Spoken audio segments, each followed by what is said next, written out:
এটা এই মাহে রমজানের শেষ দশকে ইতিকাফের কথা আসছে।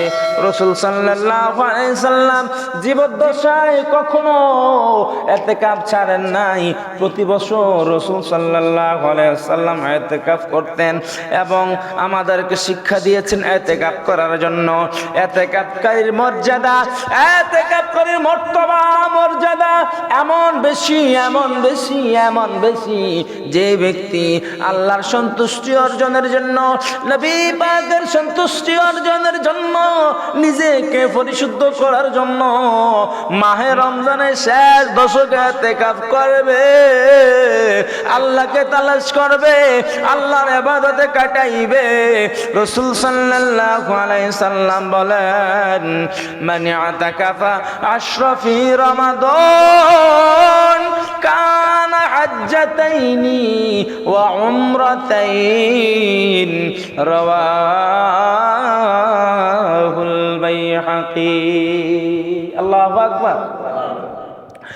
রাসূল সাল্লাল্লাহু আলাইহি সাল্লাম ইতিকাফকারীর মর্যাদা বর্ণনা করতে গিয়ে রাসূল সাল্লাল্লাহু আলাইহি সাল্লাম বলেন, উম্মত তোমরা জানোনি আল্লাহ পাক রব্বুল আলামিন এত খুশি, এত খুশি ইতিকাফকারীর উপর।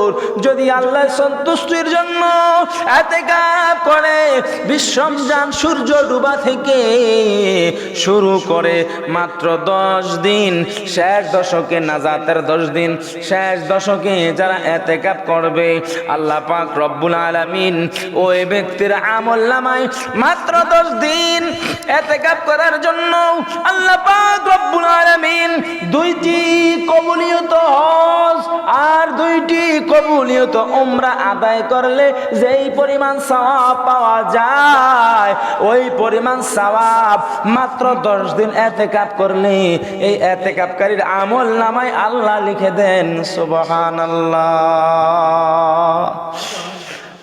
কানা হাজ্জাতাইনি ওয়া উমরাতাইন, 2টা কবুলিয়ত হজ, 2টা কবুলিয়ত উমরা, 2টা করে 4টা। আপনি 4 বার রাসূল সাল্লাল্লাহু আলাইহি সাল্লামের রওজা মুবারক শরীফ জিয়ারত করলে, 4 বার হাজরে আসওয়াদ পাথর চুম্বন খাইলে, 4 বার খানে কাবা শরীফ তওয়াফ করলে আপনি যেই পরিমাণ নেক অর্জন করতেন, যেই পরিমাণ আপনার জিন্দেগি থেকে গুনাহগুলো ঝরে যাইতো, সেই পরিমাণ আমল আপনার ইবাদত করার কারণে, আপনি রমজানের শেষ 10 দিন ইতিকাফ করার কারণে আপনার আমল নামায় নেকিগুলো আল্লাহ লিখে দিবেন। সুবহানাল্লাহ।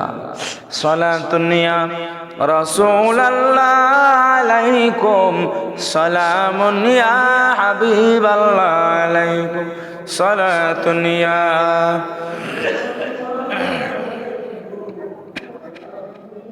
হাবিবাল্লাহ আলাইকুম, মোহাম্মদ মুস্তাফা জানে খোদা কুন, খোদা জানে মোহাম্মদ মুস্তাফা কুন, সালাতুন ইয়া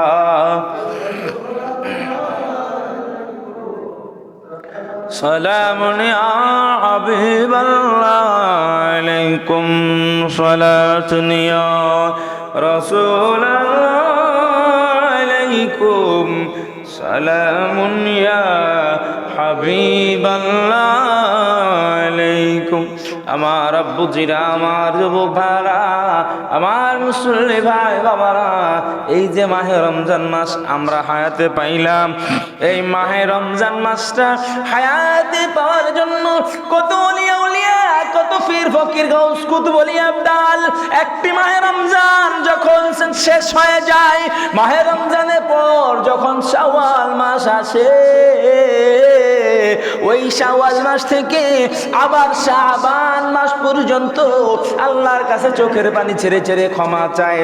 ওগো আল্লাহ, মাহে রমজান তো শেষ হয়ে গেল, আল্লাহ আগামী একটা বছর বাঁচলে আবার মাহে রমজান মাস পাবো। ও আল্লাহ, মাহে রমজান মাস আবার না দেখাইয়া মরণের ডাক দিও না গো মাওলা। মাহে রমজান মাস আবার হায়াতে দান করো। ওলিয়া উলিয়া পীর ফকির গাউস কুতুব 11 মাস আল্লাহর কাছে মুনাজাতে কান্নাকাটি করত, আল্লাহ মাহে রমজান দেখাইও, মাহে রমজান দেখাইও, মাহে রমজান হায়াতে দান করিও। মাহে রমজান মাস আবার না দেখাইয়া মরণের ডাক দিও না। এইরকম ভাবে আবার যখন মাহে রমজান মাস পায়, আবার যখন মাহে রমজান মাস চলে যায়, আবার 11 মাস আল্লাহর কাছে কান্নাকাটি করত, দোয়া করত, মুনাজাত করত। কারণ মাহে রমজান মাসটা বান্দার সাথে আল্লাহর সঙ্গে এমন একটা সম্পর্ক, নিবিড় সম্পর্ক হয়ে যায়। আল্লাহ পাক রব্বুল আলামিন বলেন, বান্দা যেহেতু আমি আল্লাহকে না দেখে বিশ্বাস করছে, ভয় করছে, অনুগত করছে, বান্দা যেহেতু আমার সন্তুষ্টির জন্য রোজা রাখছে, এই আমার সন্তুষ্টির জন্য যারা রোজা রাখলো, ওই রোজাদারের রোজার পুরস্কার স্বয়ং আমি আল্লাহ পাক রব্বুল আলামিন নিজেই দান করব। এমন খুশি করাইব, এমন খুশি করাইব, সে ব্যক্তি তৃষ্ণিত থেকে তৃপ্তিত হয়ে যাইবে, আমি আল্লাহর প্রতি সন্তুষ্ট হয়ে যাইবে। আল্লাহ পাক রব্বুল আলামিন বলেন, তোমরা আমি আল্লাহকে না দেখে যারা বিশ্বাস করো, ভয় করো, অনুগত করো, আমি আল্লাহকে অনুগত করলে সব কিছু তোমার অনুগত হয়ে যাইবে। যদি শুধুমাত্র তুমি আমি আল্লাহর অনুগত্য প্রকাশ করো, অনুগত্য দাসত্ব স্বীকার করো, আমি আল্লাহর অনুগত যদি করতে পারো, পৃথিবীর মাঝে নবমণ্ডলে ভূমণ্ডলে যা কিছু রয়েছে সব কিছু তোমার অনুগত্য হয়ে যাইবে, যদি শুধুমাত্র তুমি আমার অনুগত্য হয়ে যাও। সুবহানাল্লাহ। মাহে রমজান মাস ধৈর্যের মাস, মাহে রমজান মাস সবুরের মাস, রহমতের মাস, মাগফিরাতের মাস, নাজাতের মাস। ওলিয়া উলিয়ারা মাহে রমজান পাইলে বেশি খুশি হইতো, কারণ মাহে রমজান মাসে ইবাদত করলে বোনাস পাওয়া যায়, বোনাস পাওয়া যায়।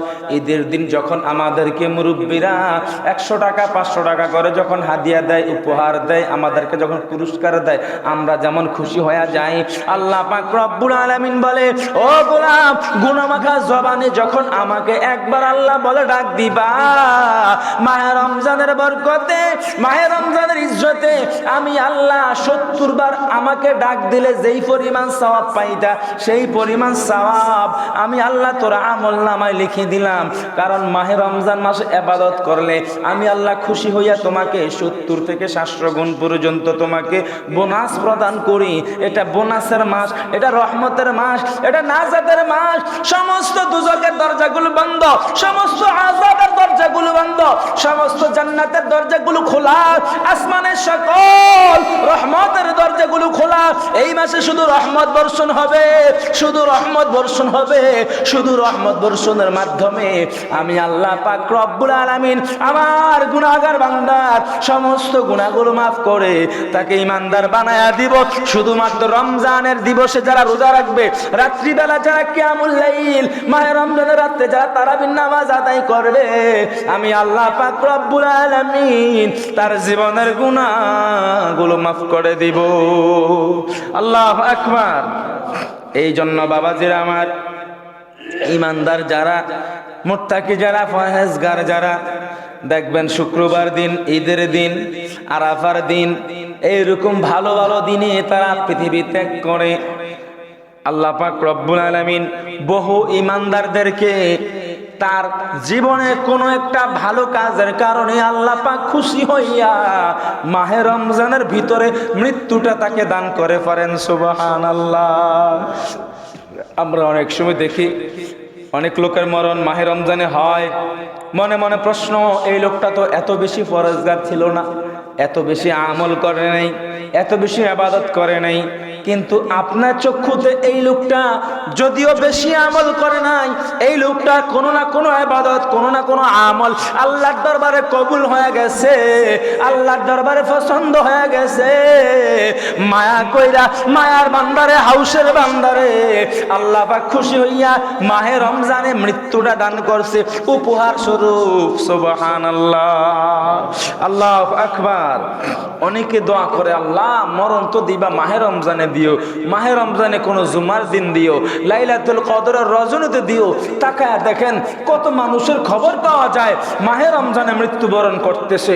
আল্লাহ পাক রব্বুল আলামিন মাহে রমজানের মতো বরকতি মাসে আমাদেরকে যাতে জান্নাতের সুসংবাদ দান করে, জোরে বলি আমিন। মাহে রমজান মাস ছাড়াও যারা কালিমা নিয়ে ইন্তেকাল করবে, কালিমা নিয়ে পৃথিবী ত্যাগ করবে, কালিমা নিয়ে শেষ বিদায় নিবে, তারাও নিশ্চিত জান্নাতি। সুবহানাল্লাহ। মৃত্যুর সময় কালিমা পড়া, মৃত্যুর সময় কালিমা আদায় করা, কালিমা পড়তে পড়তে হাসি মুখে পৃথিবী থেকে ত্যাগ করা, এটা অবশ্যই সচ্চা ইমানদারের লক্ষণ। আল্লাহ আমাদেরকেও যখনই মরণ দান করে, মাহে রমজান হোক আর মাহে রমজানের বাহিরে হোক, যখনই মরণ দান করে আমাদেরকেও যাতে কালিমা আদায় করে, কালিমা পড়তে পড়তে যাতে আমরা মৃত্যুবরণ করতে পারি, আল্লাহ কবুল করুক, জোরে বলি আমিন। বাবাজিরা আমার, আমি শাহরাস্তি গিয়েছিলাম অল্প কয়েকদিন আগে, গিয়ে দেখলাম এক সেনা সৈনিক, এই ওনার বাড়িতে গেলাম, ওনার ছেলের কাছ থেকে শুনলাম ওনার ছেলে, ওনার বাবা হজ করার জন্য গেছে, তো আগে গেছে মদিনা শরীফ। মদিনা শরীফ যে ফ্লাইটে গেছে, যে বিমানে গেছে, এটা আগে মদিনাতে গেছে। যাওয়ার পর সেখানে জিয়ারত করছে, একদিন ছিল, একদিন থাকার পর পরের দিন উনি সেখানে ইন্তেকাল করছে। ইন্না লিল্লাহি ওয়া ইন্না ইলাইহি রাজিউন। তো তিনার একটা আরজি ছিল, তিনি যদি হজে গিয়ে যদি সেখানে ইন্তেকাল করে, তিনার লাশটা যাতে আর বাড়িতে না আনে, কারণ সুবহানাল্লাহ, জান্নাতুল বাকিতে যাতে তিনাকে দাফন করা হয়, তিনার একটা আরজি ছিল। তিনি বাড়িতে সবার কাছে ওসিয়ত করছে, অনেক আগ থেকে ওসিয়ত করছে। তো তিনার ছেলে আমার কাছে বলল যে হুজুর, আমার আব্বু প্রায় সময় এই জান্নাতুল বাকির ছবিটা বার করে আমার দেখাইতো, দেখাইয়া কয়েকটা জায়গা আমারে চিহ্নক দিয়ে দিছে যে এই জায়গা, এই জায়গা, এই জায়গা। আমি জিজ্ঞেস করতাম আব্বু কি এটা, আব্বু কখনো বলতো না। জান্নাতুল বাকির ছবিটা বারবার উনি তাকাইতো, ছবিটা দেখতো, ছবিটা চুমা দিত, মানে ওনার ইচ্ছা ছিল জান্নাতুল বাকিতে শোয়ার জন্য। পরে না সুবহানাল্লাহ, ওনার অনেক আগ থেকে স্বপ্ন ছিল উনি যাতে মৃত্যুবরণ করলে জান্নাতুল বাকিতে যাতে তিনি শুইতে পারে, জান্নাতুল বাকিতে শোয়ার জন্য তার যাতে নসিব হয়ে যায়। জান্নাতুল বাকির একটা ছবি সবসময় লগে রাখতো, ঘরে রাখতো, এই ছবিটা প্রায় সময় দেখতো। তিনার ইচ্ছা ছিল এবং কি পরিবারের কাছে ওসিয়ত করছে, ছেলেমেয়ের কাছে ওসিয়ত করছে, আমি যদি হজে গিয়ে রাসূল সাল্লাল্লাহু আলাইহি সাল্লামের রওজা মুবারক শরীফ জিয়ারত করতে গিয়ে সেখানে যদি আমি মৃত্যুবরণ করি, আমার লাশটা যাতে আর দেশে আনা না হয়। আল্লাহর কাছে এমন ভাবে কাঁদছে, এমন ভাবে ইচ্ছা করছে, কেমন ভাবে মাওলারে ডাকছে, সে জানে আর তার রব জানে। কথা বলেন ঠিক কিনা? আমরা তো জানি না। কেমন ভালোবাসে জান্নাতুল বাকিকে, কেমন ভালোবাসে মদিনাতুল মুনাওয়ারাকে, কেমন ভালোবাসে নবীজির রওজাকে, রওজা পাকের পাশে যার মৃত্যু হয়েছে, জোরে বলি আল্লাহু আকবার। আমি আপনি কি জানি আমাদের মরণটা কোথায় হবে? আমাদের কবরের জায়গাটা কোথায় হবে আমরা কি জানি? 2 তলা 3 তলা 5 তলা নিয়ে আমরা এখন বাড়াবাড়ি করি, স্বপ্ন দেখি কত বড় বিল্ডিং হবে, কিন্তু আমি কোথায় থাকবো? আমার কবরে হালত কি কেমন হবে? কবরে প্রথম রাত কেমন হবে? মুনকার নাকির এসে যখন 3টা প্রশ্ন করবে, প্রশ্নগুলো জবাব দিতে পারবো কিনা, আমার কবরে আযাব কেমন হবে, এটা নিয়ে কখনো চিন্তা করি না। চিন্তা খালি কিভাবে আমি বিল্ডিং করবো 5 তলা। কথা বলেন ঠিক কিনা? অস্থায়ী জায়গার জন্য আমরা সারাদিন ব্যস্ত, সারা বছর ব্যস্ত, মৃত্যু পর্যন্ত ব্যস্ত অস্থায়ী জায়গার জন্য।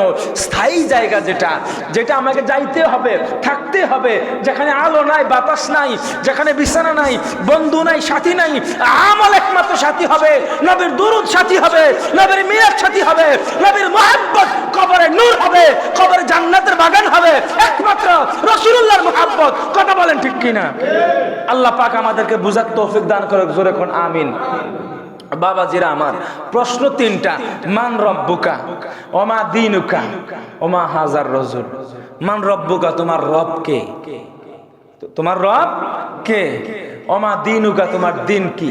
হিন্দু, বৌদ্ধ, খ্রিস্টান যত জাত রয়েছে, হাজার হাজার জাত, যত জাত রয়েছে, সকল জাতের মানুষকে, সকল ধর্মের মানুষকে 3টা প্রশ্ন করা হবে। কয়টা প্রশ্ন?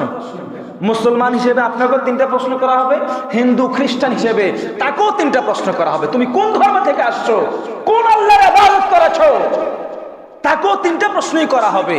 তো বাবাজিরা আমার, নামাজ নিয়ে কোনো ভেদাভেদ নাই, কোরআন নিয়ে কোনো বিভেদ নাই, আজান নিয়ে বিভেদ নাই, হজ নিয়ে বিভেদ নাই, যাকাত নিয়ে বিভেদ নাই, ফিতরা নিয়ে বিভেদ নাই, আমল আখলাক কোনো কিছু নিয়ে বিভেদ নাই। বিভেদ একটা জায়গায়, সেটা হলো আমার রাসূল নবী দুজাহানের বাদশা নবী কামলিওয়ালা। কথা বলেন ঠিক কিনা? নবীর কথা বললেই এখানে যত বিবাদ, যত সমস্যা, যত বেদাত, যত যেভাবেই সম্মানহানি করা যায়, শুধু রাসূল সাল্লাল্লাহু আলাইহি সাল্লামের কথা আসলেই, নবীজির কথা আসলেই নবীজিকে নিয়ে সব জায়গায় বাড়াবাড়ি। কথা বলেন ঠিক কিনা? বাবাজিরা আমার, জান্নাতি দল সেটাই, নবীজির পক্ষের দল যেটা, নবীজির পক্ষে যেটা থাকবে, নবীজির পক্ষে যারা কথা বলবে, নবীজির শান উঁচু করার জন্য যে শান উঁচু করেছেন স্বয়ং আল্লাহ। আল্লাহ বলে, হে হাবিব, আপনার শান আমি আল্লাহ এত বুলন্দ করেছি, আমার পরে সৃষ্টি জাতে আপনার শানের মতো আর কেউ নাই, যেখানে আমি আল্লাহ শানের সমকক্ষ কেউ নাই। জোরে বলি সুবহানাল্লাহ। এখন নবীর শান যারা উঁচু করতে চায়, মনে করবেন তার শান জান্নাতে তত বেশি উঁচু হবে। সুবহানাল্লাহ। আর নবীর শানে কলম ধরে যারা নিচে নামাইতে চায়, মনে করবেন তার স্থান জাহান্নামে তত নিকৃষ্ট থেকে নিকৃষ্ট স্থানে হয়ে যাবে। কথা বলেন ঠিক কিনা? এখন আল্লাহ পাক রব্বুল আলামিন নূর নবীজির প্রেম নিয়ে, ভালোবাসা নিয়ে বাকি জীবনটা যাতে কাটাইতে পারি, আল্লাহ যাতে আমাদেরকে সেই তৌফিক দান করে। জোরে বলি আমিন। আর প্রশ্নগুলোর জবাব যাতে আমরা দিতে পারি। বাবাজিরা আমার, এই মাসে শবে কদরের রজনী আসতেছে সামনে, মাহে রমজানের মাস, শবে কদরের রজনীর মাস, ইতিকাফের মাস। যারা যারা ইতিকাফ করবেন আপনারা নিয়ত করেন, যারা যারা ইতিকাফ করবেন নিয়ত করেন, শেষ 10 দিন ইতিকাফ করলে যদি 2টা কবুলিয়ত বড় হজের সওয়াব পাওয়া যায়, শেষ 10 দিন ইতিকাফ করার কারণে যদি 2টা বড় হজের সওয়াব পাওয়া যায়, 2টা উমরা হজের সওয়াব পাওয়া যায়, তাহলে আমার এই 4-5 লাখ টাকা খরচ করাও সম্ভব না, কখনো হয়তো যাইতেই পারবো না। আমার বয়স নিয়ে কোনো বিভেদ না রাখে, বয়স নিয়ে কোনো সন্দেহ না রাখে, আমরা সকলেরই প্রয়োজন ইতিকাফে বসা। কথা বলেন ঠিক কিনা? এখন আমি মনে করি আমার 30 বছর বয়স, আমার ইতিকাফে বসার সময় হয়নি। আমার 25 বছর বয়স, আমার 20 বছর বয়স, আমার তো ইতিকাফে বসার সময় হয়নি। অনেকে মনে করে আমার তো 70-80 বছর হয়ে গেছে, আমি একজন ইতিকাফে না বসলেও চলবো, অন্য কেউ বসে ফেলবে। তো যে বসবে তার আমলনামায় সওয়াব হবে। রাসূল সাল্লাল্লাহু আলাইহি সাল্লাম বলেন, ইতিকাফে যিনি বসে 10 দিন, কতদিন? 1 বছর, 6 মাস, 3 মাস, 1 মাস, কয়দিন? মাত্র 10 দিন দুনিয়া থেকে সম্পর্ক বিচ্ছিন্ন করে জানা ইতিকাফে বসবে মাত্র 10 দিনের জন্য। এই 10 দিন ইতিকাফ করার জন্য আল্লাহ পাক রব্বুল আলামিন সে যে দুনিয়ার সমস্ত খারাপি থেকে, সমস্ত গুনাহ থেকে, ধোঁকা থেকে, মিথ্যা থেকে, সমস্ত চুগলখড়ি থেকে সে পরিত্যাগ করে পবিত্র ঘরে বাইতুল্লাহ আল্লাহর ঘরে বসেছে, ইতিকাফ করেছে, দিনরাত ইবাদত করেছে, আল্লাহকে স্মরণ করেছে।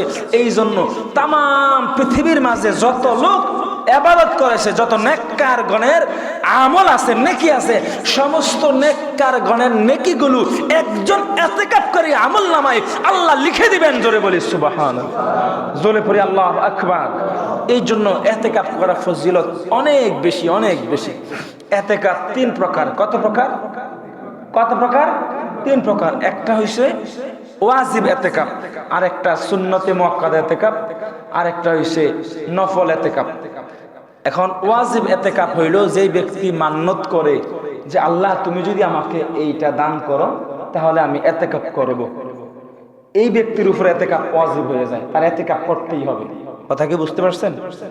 যে আল্লাহ তুমি যদি আমাকে এটা দান করো, আমার ছেলেকে সুস্থ করো, মেয়েকে সুস্থ করো, আমার পরিবারকে সুস্থ করো, আমাকে সুস্থ করো, ধন সম্পদ দান করো, আল্লাহ এই বিপদ থেকে তুমি যদি উদ্ধার করো তাহলে আমি রমজানের শেষ 10 দিন ইতিকাফ করব। যদি এই কথা বলে ফেলে তাহলে তার উপরে ইতিকাফ করা ওয়াজিব হয়ে যায়, সে না করলে গুনাহগার হইবে। ইতিকাফ করতেই হবে, এটা ওয়াজিব। আর সুন্নতে মুআক্কাদা সেটা ওয়াজিবের কাছাকাছি, মাহে রমজানের শেষ 10 দিন ইতিকাফ করতে হবে। এটাকে কিতাবে এমনও পাওয়া যায়, এটা হইলো ফরজে কিফায়া। ফরজে কিফায়া। তো ফরজে কিফায়া ইতিকাফ হইলো একজন যদি এই ইতিকাফটা করে সমাজবাসী সকলের পক্ষ থেকে আদায় হয়ে যায়, সমাজবাসী আর কেউ গুনাহগার হবে না। আর কোন সমাজে যদি একজনও ইতিকাফ না করে তাহলে পুরো সমাজবাসী সবাই গুনাহগার হবে। তার মানে এতেকাফ করতেই হবে, একজন হইলো মসজিদে বসতেই হবে। আর একজনও যদি বসে এই সওয়াবগুলো একজনের হবে। সওয়াবগুলো কয়জনের হবে?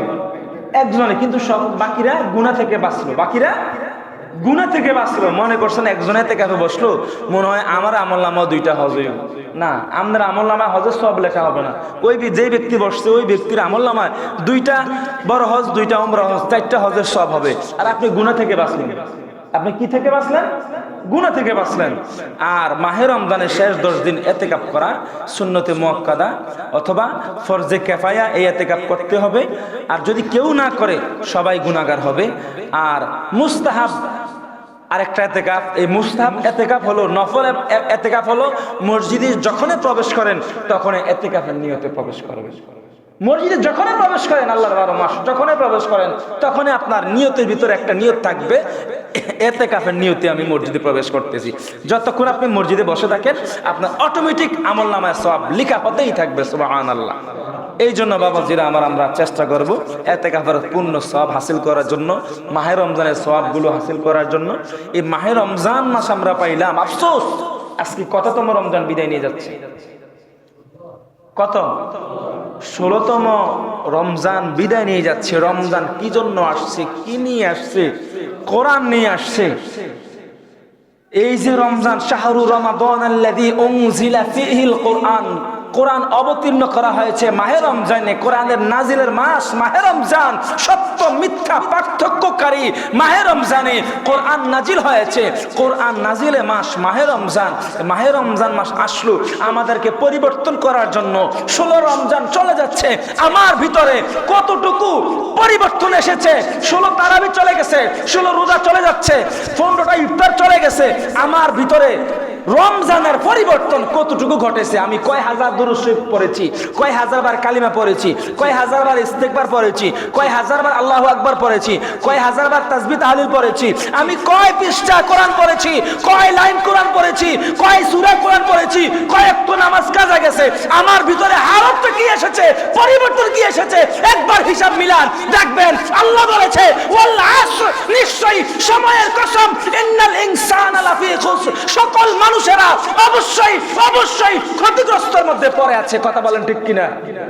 এই সূরা আসরের তাফসীর দেখলে বোঝা যায় আল্লাহ সময়ের কসম খেয়ে বলেছেন ওয়াল আসর, সময়ের কসম, ইন্নাল ইনসানা লাফি খুসর, নিশ্চয়ই সকল মানুষ ক্ষতিগ্রস্তর ভিতরে পড়ে আছে। আজকে মাহে রমজানে দেখেন, মাহে রমজানে খুন, মাহে রমজানে ধর্ষণ, মাহে রমজানে বোনকে তুলে নেওয়া হচ্ছে, মাকে ধর্ষণ করা হচ্ছে, মাহে রমজানে 4 বছর 3 বছর শিশুকে ধর্ষণ করা হচ্ছে।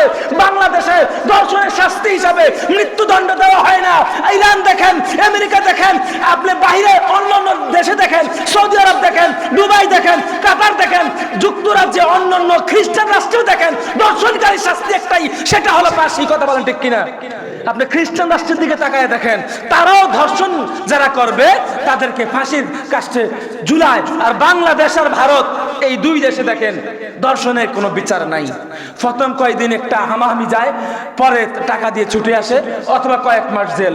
কিন্তু ধর্ষণের সাথে সাথে যদি তাদেরকে প্রকাশ্যে বাহিরে এনে তাদের গোপনাঙ্গ কেটে সরাসরি যদি তাদেরকে একজনকে যদি ফাঁসি দিত, বাংলাদেশের মাটিতে আর কেউ ধর্ষণ করার মতো সাহস করতো না। কথা বলেন ঠিক কিনা?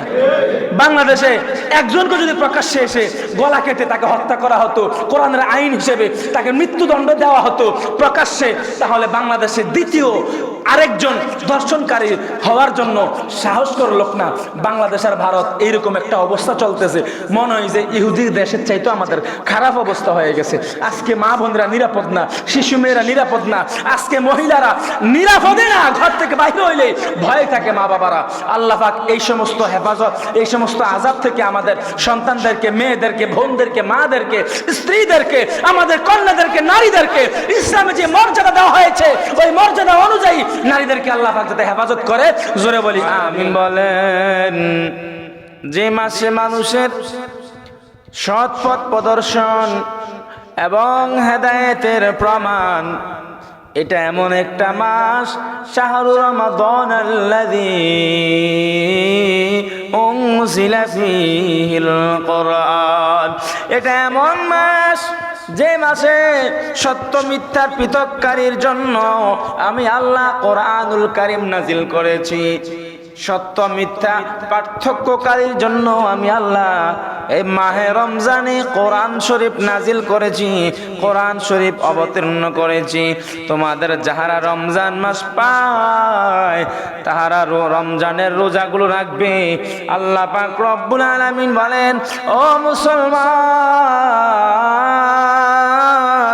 তোমাদের মাঝে যদি কেউ কঠিন থেকে কঠিন রোগাক্রান্ত হয় বা ভ্রমণে থাকে, সফরে থাকে, দূর কোথাও, আমি আল্লাহ সৃষ্টি জাত দেখার জন্য, কুদরত তালাশ করার জন্য যদি কেউ সফরে থাকে, সফর অবস্থায় যদি বেশি ক্লান্ত হয়ে যায়, সফর অবস্থায় যদি বেশি কষ্ট হয়, তাহলে ওই সফরের দিন রমজানের রোজা ভাঙতে পারবে এবং পরে সুযোগ করে বাড়িতে এসে ওই রোজাটা আদায় করে নেবা।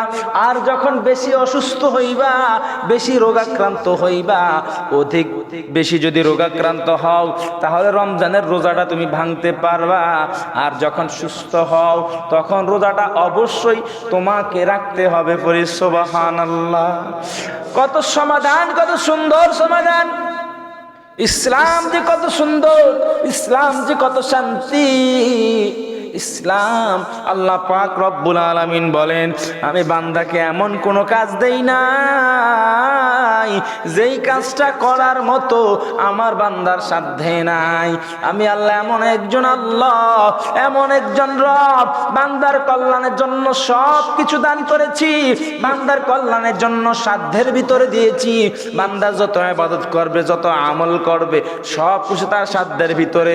বান্দা পারবে না, বান্দা করবে না, করতে পারবে না, তার সাধ্যের বাহিরে এমন কোনো কাজ আমি আল্লাহ আমার গোলামকে দেই না। সুবহানাল্লাহ। সালাতুন ইয়া রাসূলুল্লাহ আলাইকুম, সালামুন ইয়া হাবিবাল্লাহ আলাইকুম, সালাতুন ইয়া সালামুন ইয়া হাবিবাল্লাহ আলাইকুম। গুফতে মুসা বা খুদা দর কোহে তোর, গুফতে মুহাম্মদ বা খুদা দর আরশে নূর, সালাতুন ইয়া সালামুন ইয়া সালাতুন ইয়া রাসূলুল্লাহ আলাইকুম, সালামুন ইয়া হাবিবাল্লাহ আলাইকুম। এই মাহে রমজান আমাদের কাছ থেকে ধীরে ধীরে চলে যাচ্ছে। অর্ধেক মাহে রমজান চলে গেল, আর মাত্র অল্প কিছু দিন বাকি। আল্লাহ পাক রব্বুল আলামিন এই মাহে রমজানের বরকতে, মাহে রমজানের রোজার উসিলায় আমাদের সকলকে যাতে মাফ করে দেন, জোরে বলি আমিন।